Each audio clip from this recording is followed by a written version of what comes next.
नमस्कार, मैं हूं आंचल आनंद। टुनाइट एट 9 में आपका स्वागत है। इस बुलेटिन में आपको दिखाएंगे मोदी को घेरने का मायावती और अखिलेश का प्लान क्या है। क्या ममता बनेंगी थर्ड फ्रंट की नेता, और बिहार में केंद्रीय मंत्री अश्विनी चौबे के बेटे पर क्यों गरमाई है सियासत। लेकिन सबसे पहले बात डेटा लीक मामले की, जिस पर बीजेपी और डाली। यही नहीं, कांग्रेस पर आरोप लगाया कि वो करोड़ों भारतीयों का डेटा सिंगापुर में अपने दोस्तों को दे रही है। 24 तारीख को राहुल के ट्वीट से शुरू हुआ बवाल आज और तेज हो गया।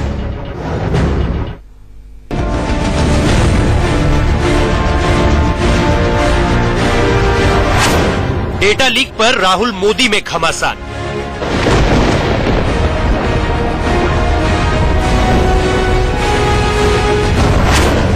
राहुल का पीएम मोदी पर जासूसी का इल्जाम।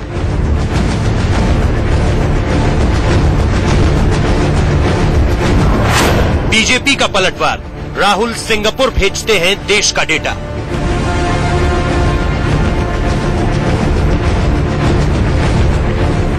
डेटा लीक विवाद में कांग्रेस और बीजेपी के बीच ट्विटर वॉर छिड़ गया है। राहुल गांधी ने नरेंद्र मोदी को जासूसी का बिग बॉस बताया। जवाब में स्मृति ईरानी ने राहुल को छोटा भीम तक कह दिया। इस विवाद की शुरुआत 24 मार्च को राहुल गांधी के एक दिलचस्प ट्वीट से हुई। राहुल गांधी ने लिखा, मेरा नाम नरेंद्र मोदी है, मैं भारत का प्रधानमंत्री हूँ। जब आप मेरे ऑफिशियल ऐप पर साइन अप करते हैं तो मैं आपका सारा डेटा अपनी मित्र अमेरिकन कंपनी को दे देता हूँ। राहुल गांधी ने यह बात फ्रेंच रिसर्चर इलियट एल्डरसन के हवाले से कही, जिन्होंने आरोप लगाया था कि जिन लोगों ने भी नरेंद्र मोदी ऐप को डाउनलोड किया, उनसे जुड़ी सूचना को बिना यूजर की स्वीकृति के अमेरिकन कंपनी क्लेवर टेप को दे दिया जाता है। राहुल के ट्वीट का जवाब उन्हीं के अंदाज में बीजेपी की आईटी टीम के हेड अमित मालवीय ने दिया। उन्होंने ट्वीट किया, हाय, मेरा नाम राहुल गांधी है, मैं भारत की सबसे पुरानी राजनीतिक पार्टी का अध्यक्ष हूँ। जब आप हमारे आधिकारिक ऐप पर साइन इन करते हैं तो मैं सभी डेटा को सिंगापुर में अपने दोस्तों को दे देता हूँ। इससे पहले 24 मार्च को किए ट्वीट में ही राहुल गांधी ने पीएम मोदी को बिग बॉस तक बता दिया था। राहुल ने ट्वीट किया था, मोदी का नमो ऐप चोरी छिपे आपका ऑडियो वीडियो रिकॉर्ड करता है और आपके दोस्तों और परिवार वालों के कॉन्टैक्ट पर नजर रखता है। यहाँ तक कि जीपीएस से आपकी लोकेशन की जानकारी भी रखता है। वो बिग बॉस है जिन्हें भारतीयों की जासूसी करना अच्छा लगता है। 13 लाख एनसीसी कैडेट्स पर इस ऐप को डाउनलोड करने का दबाव बनाया जा रहा है। राहुल पर पलटवार के लिए इस विवाद में केंद्रीय मंत्री स्मृति ईरानी भी कूद पड़ी। उन्होंने राहुल को छोटा भीम कह दिया। राहुल गांधी जी, छोटा भीम भी जानता है कि ऐप पर आमतौर पर मांगी गई परमिशन का मतलब जासूसी नहीं है। खिल्ली उड़ाने वाले इस ट्वीट के तुरंत बाद स्मृति ईरानी ने राहुल गांधी पर कांग्रेस ऐप के जरिए डेटा लीक का आरोप लगाया। उन्होंने भी सबूत के तौर पर वही तस्वीर पेश की जिसे अमित मालवीय ने ट्वीट किया था।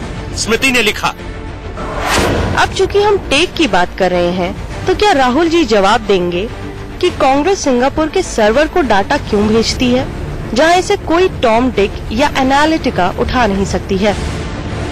इसके बाद कांग्रेस ने अपने ऐप को गूगल प्ले स्टोर और ऐप स्टोर से डिलीट कर दिया। साथ ही राहुल गांधी ने ट्वीट किया और पीएम मोदी से कहा कि वो नमो ऐप की बजाय पीएमओ ऐप का इस्तेमाल करें। मोदी पीएम पद का दुरुपयोग कर सरकार की ओर से प्रमोट किए जाने वाले नमो ऐप के जरिए करोड़ों भारतीयों के डेटा से निजी डेटा तैयार कर रहे हैं। अगर पीएम के तौर पर वो भारत के लोगों से जुड़ना चाहते हैं तो कोई समस्या नहीं, लेकिन आधिकारिक पीएमओ ऐप का इस्तेमाल करें। ये डेटा भारत का है, मोदी का नहीं।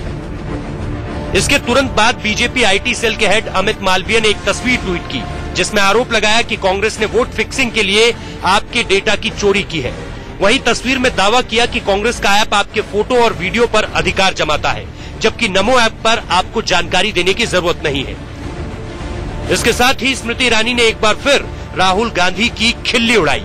उन्होंने ट्वीट किया और लिखा, ये क्या राहुल गांधी जी, लगता है आपने जो बताया उसका ठीक उल्टा कर रही है आपकी टीम। डिलीट नमो ऐप की बजाय उन्होंने कांग्रेस के ऐप को ही डिलीट कर दिया। दरअसल कांग्रेस ने ट्विटर पर डिलीट नमो ऐप हैशटैग के नाम से मुहिम चला रखी है। इसी के जवाब में स्मृति ईरानी ने तस्वीर ट्वीट की, जिसमें दिख रहा है कि कांग्रेस का विथ INC ऐप स्टोर में उपलब्ध नहीं है। हालांकि कांग्रेस की सोशल मीडिया और डिजिटल कम्युनिकेशन की इंचार्ज दिव्या स्पंदन उर्फ राम्या ने ट्वीट कर बताया कि INC ऐप काफी समय से काम नहीं कर रहा था। वैसे भी हमारी सदस्यता INC की वेबसाइट के जरिए होती है। इसे समझना क्या इतना मुश्किल है? Bureau report, India news.